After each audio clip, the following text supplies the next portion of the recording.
ത്രികൂടത്തിന്റെ താഴ്വരയിലെ ഗ്രാമത്തില് ശ്രീധരന് എന്നൊരു വലിയ ദേവീഭക്തനുണ്ടായിരുന്നു.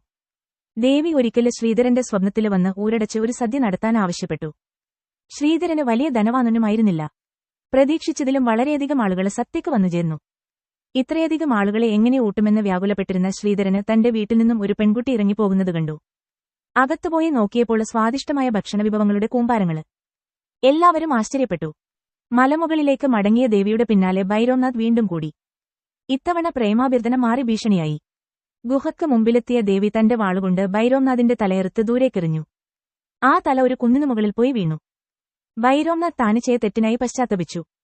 ദേവിയോട് ക്ഷമ യാചിച്ചു. ദേവി ഭൈരവനാഥിന് മാപ്പ് നൽകി. കൂട്ടത്തിൽ ഒരനുഗ്രഹവും നൽകി. എന്നെ കാണാന് വരുന്നവർ ആദ്യം നിന്നെ കണ്ടിട്ട് വന്നാലേ തീർത്ഥയാത്രയുടെ ഫലം ലഭിക്കൂ. കുറച്ചു കാലത്തിനുശേഷം ദേവി ശ്രീധരന്റെ സ്വപ്നത്തില് വീണ്ടും വന്ന് തന്റെ ഗുഹ കാട്ടിക്കൊടുത്തു. ശ്രീധരന് തന്റെ ജീവിതകാലം മുഴുവനും ദേവിയെ പൂജിച്ച് അവിടെ കഴിഞ്ഞു.